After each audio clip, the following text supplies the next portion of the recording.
I have to sincerely say that they were far more behaved than I was at that age, for sure. It is interesting today, sisters and brothers, that we are told by John the Baptizer, "Behold the Lamb of God, behold him who takes away the sins of the world." Public confession, man, I needed that forgiveness of sins when I was about 5 years old, for sure.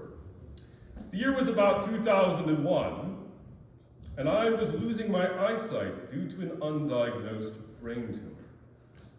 My family and my friends were deeply invested in being as supportive as they could, and I was a very mischievous child, as you can imagine.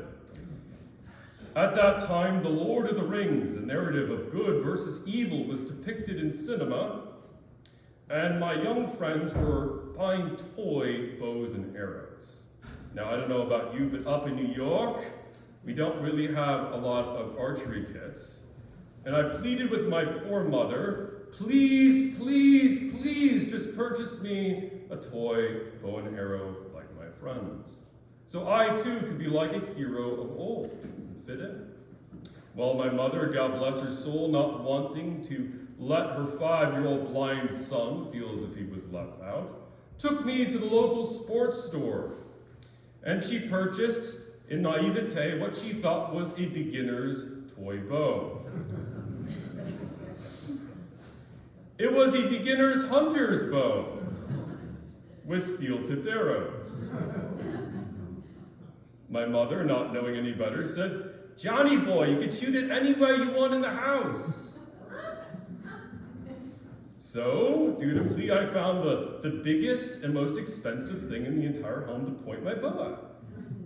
It was a large, big screen TV, one of those old box TVs. You could drag it out on the curb and it still would be working. They don't make them like they used to. And like a hero of old, I notched my arrow to that string. I pulled it back.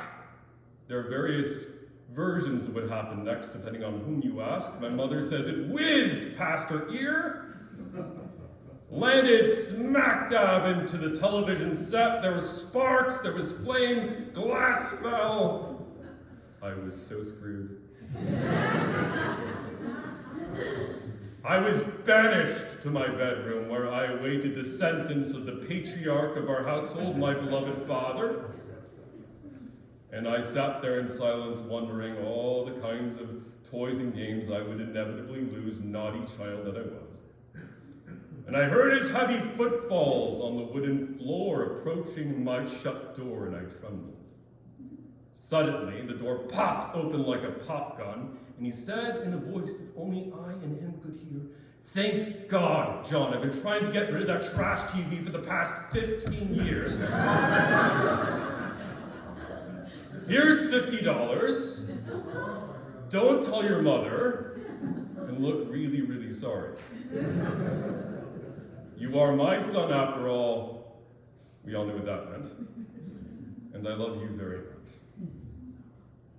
Today's story and parable is one of reconciliation. I deserved justice. I deserved punishment. And yet, a word from my Father reminded me of my identity as his son and washed away my guilt. Tomorrow we remember the life of Martin Luther King Jr., who through his efforts preached reconciliation when many cried for justice, justice, often sometimes at the expense of blood. And in today's culture, isn't there also such an emphasis on justice? And yet sometimes we forget that God indeed came not to condemn the world, but to save it. Not to condemn we who were gone astray, but indeed to bring us back into his family, into his embrace. The word for sin, believe it or not, is connected with this parable of archery. In many senses, linguistically, it is tied to the idea of an archer missing his mark. Well, I certainly made mine. It was the only one I ever made in my entire life. But indeed, all of us, in some sense, no matter how good, no matter how holy, find ourselves missing the mark.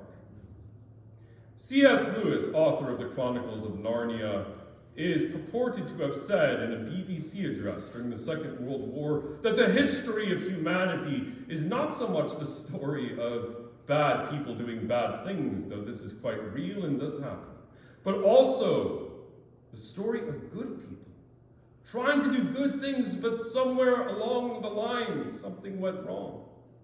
Martin Luther, in the beginning of his small catechism, lists those pesky 10 commandments, not 10 suggestions. And no matter how hard he tried in the monastery to live up perfectly to all those 10, he couldn't. We read the letters of great saints like Mother Teresa of Calcutta of modern times, or people like the heroic Francis of Assisi.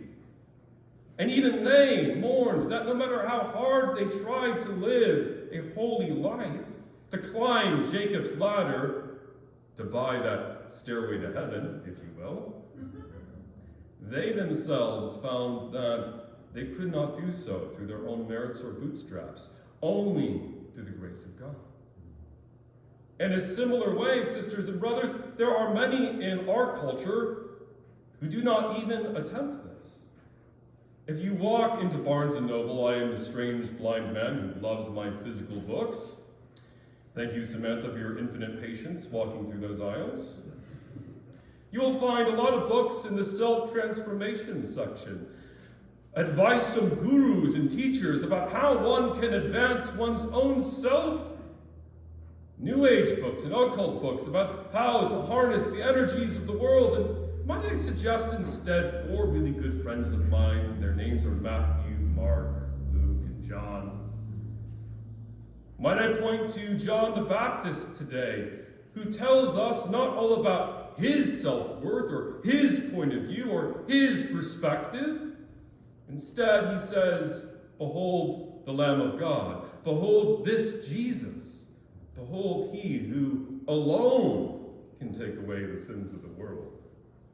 And yet so many in our culture prefer to follow the maxim of the great philosopher Frank Sinatra, who said, I did it my way. And for that sake, we all end up in the rut that Luther encountered in his life, that many of us encounter in our daily technocratic lives. To quote another great philosopher, Mick Jagger, I can get no satisfaction. And so it is. We need the perfect Lamb. We need the perfect one who alone can take away our sins, who alone can take our place in those waters, who alone can set us free.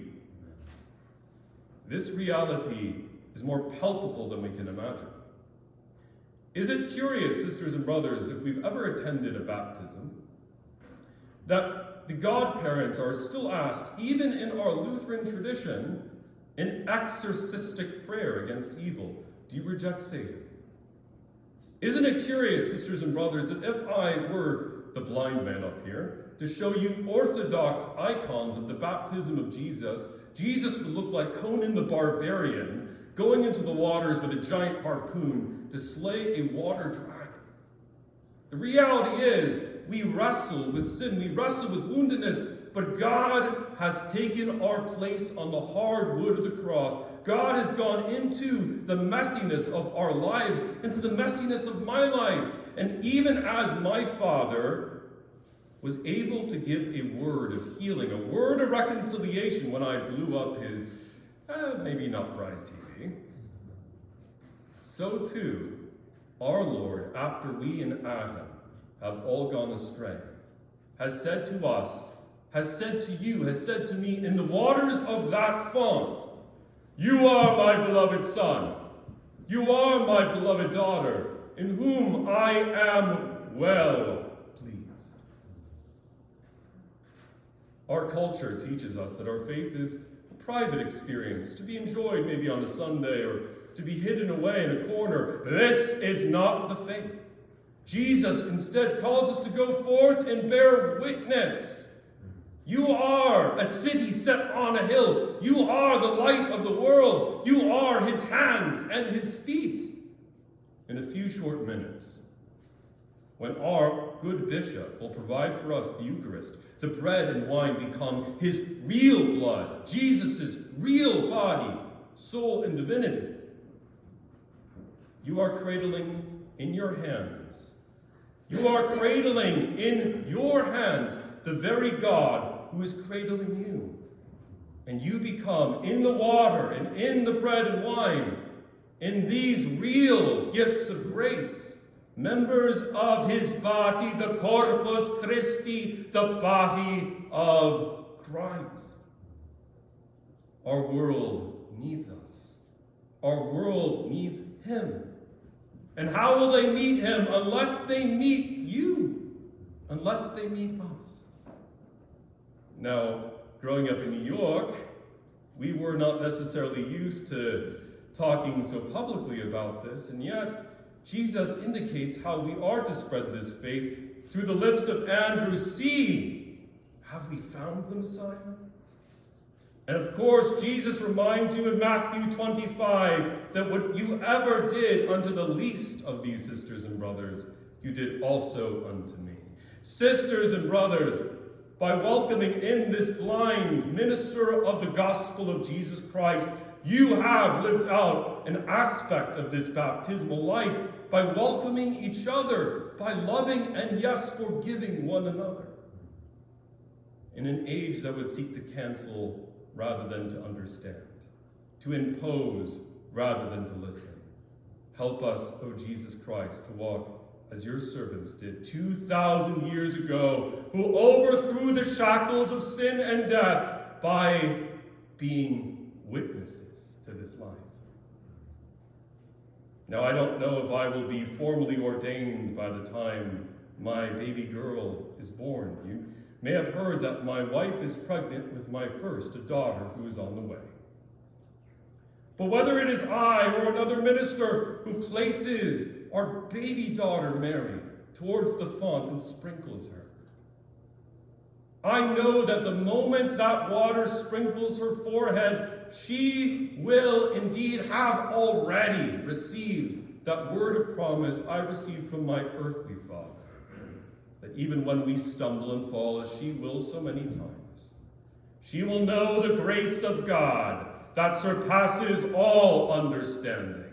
Trinity, this morning you have lived out this grace.